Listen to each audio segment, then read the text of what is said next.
There is a moment in every developing story when the pieces that have been accumulating separately suddenly connect into a single, undeniable picture. We have been watching individual data points emerge across this Indiana Fever season. The substitution decisions, the offensive structure questions, the minute management controversies, the triple-double that was 3 rebounds away before Clark was pulled from the floor.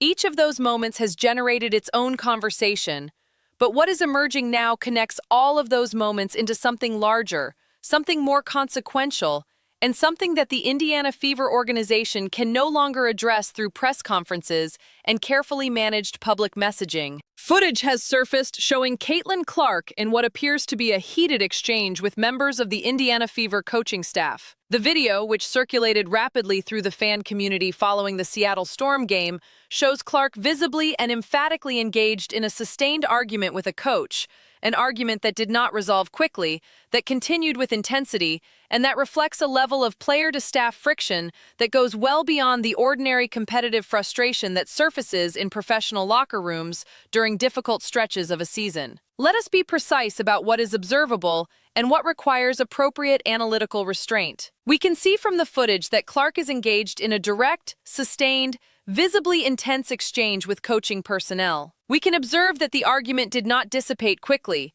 that Clark maintained her position through the exchange rather than deferring and moving on. What we cannot state with certainty from visual footage alone is the precise subject matter of the conversation or the specific trigger that produced it. Those details require context that the footage itself does not fully provide.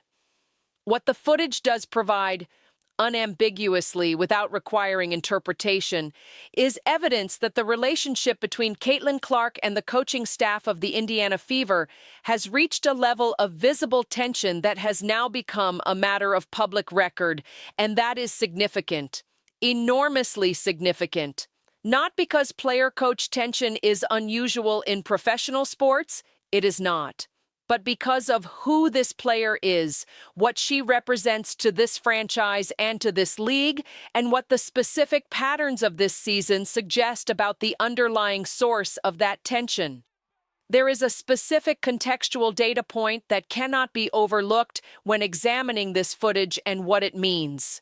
During the Seattle Storm game, the Indiana Fever were plus 11 in the first half. 11 points better than their opponent during the 30 minutes that Clark was running the offense with the freedom that her natural game requires. And then, in the second half, the differential was tied. Indiana produced no additional margin against a young, limited Seattle team in the 30 minutes that followed. The pattern of that split, dramatically better with Clark operating freely, dramatically less productive when the system reasserts itself around her, is the competitive argument that the footage appears to be the human expression of. If Clark ran the team in the first half in a way that produced a plus 11 performance, and the coaching staff responded to that success with frustration rather than acknowledgement, then what we may be witnessing in that video is a player who has spent an entire early season watching her natural game produce results, and simultaneously watching a coaching philosophy that appears to resist those results reimpose itself game after game. That is the kind of accumulated frustration that eventually finds an outlet, and the outlet appears to have found its moment following this particular game. The fan community's response to the footage has been swift, organized, and revealing. Rather than expressing concern about the optics of a visible player-coach confrontation, the predominant reaction has been supportive of Clark's right to advocate for herself within that environment. The position being staked out publicly by a significant portion of the fan base is clear. If the coaching decisions being made around Clark are undermining her performance and this team's competitive success, then a player of her stature, her value, and her competitive intelligence has every right to challenge those decisions in whatever form is available to her. That is a notable position for a fan base to take. Normally, public footage of a player arguing with coaches generates concern about team chemistry, about organizational stability, about whether the player is being a good teammate. The fact that the predominant reaction here is supportive of Clark's visible advocacy reflects how thoroughly this fan community has concluded that the people making decisions around her are failing in their responsibilities to her and to this franchise. The specific observation circulating alongside the footage is that Stephanie White was apparently displeased with how Clark managed the offense in the first half, the same first half that produced the +11 differential. The same first half that represented, by the numbers, the most effective 30-minute stretch this team has produced against any opponent in recent memory. If the coaching staff's displeasure was directed at the approach that generated those results, then the conversation about what this coaching philosophy is actually optimizing for becomes more pointed and more urgent than it has been at any previous point in this season. Because here is the question that the +11 first half and the tied second half demand be answered. If the offensive approach Clark employed in the first half produced 11 more points than the opponent across 30 minutes of basketball, and the approach employed in the second half produced no additional margin against the same opponent, what specifically is the argument for the second half approach? What is being optimized? What competitive objective is being served? The numbers are not ambiguous. The first half results were better. The footage now suggests the coaching staff's emotional response to the first half was negative rather than positive. And that combination, visible frustration at a +11 performance, is the part of this situation that requires honest and direct examination. Now let us place this in the full context of the coaching pattern that has been documented throughout this season, because context is what separates analysis from reaction. The triple-double situation from the Seattle Storm game remains an unresolved conversation that this new development makes more rather than less relevant. Clark was 3 rebounds from the first triple-double of her 2026 season. With more than 7 minutes remaining in a game, Indiana was winning comfortably. She was removed. The triple-double did not happen. The explanation offered through standard game management reasoning that this was routine minute management in a comfortable victory has not satisfied observers who note the specific timing, the specific margin from the milestone, and the specific pattern of decisions that have characterized this coaching staff's approach to Clark's minutes throughout this season. The footage of Clark's argument with the coaching staff arrives as a direct continuation of that pattern's story. It is not a separate incident. It is the next chapter of the same developing narrative about the relationship between a player and a coaching staff that observers have been watching with increasing concern since before the first game of this season was played.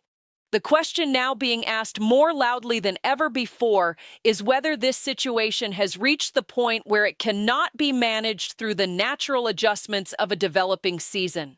Whether the friction visible in that footage reflects something structural and lasting about the incompatibility between Clark's game and this coaching philosophy. Whether the organization at the front office level has the awareness and the willingness to examine what the visible evidence is telling them about the direction this situation is heading. Amber Cox and the Indiana Fever front office are the people who made the decision to hire Stephanie White. They are the people responsible for the organizational vision that produced this coaching staff. And the footage of their most valuable player in a sustained, visible argument with that coaching staff is something they need to confront directly rather than manage through public communication strategy. There is also a broader organizational health dimension to this situation that deserves acknowledgement.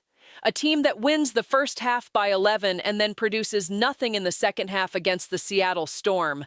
A young, limited roster that most competitive WNBA teams would expect to beat comprehensively across all 40 minutes, is a team whose second half execution reflects some combination of opponent adjustment, player fatigue, and strategic decision-making by the coaching staff that was not as effective as the first half approach.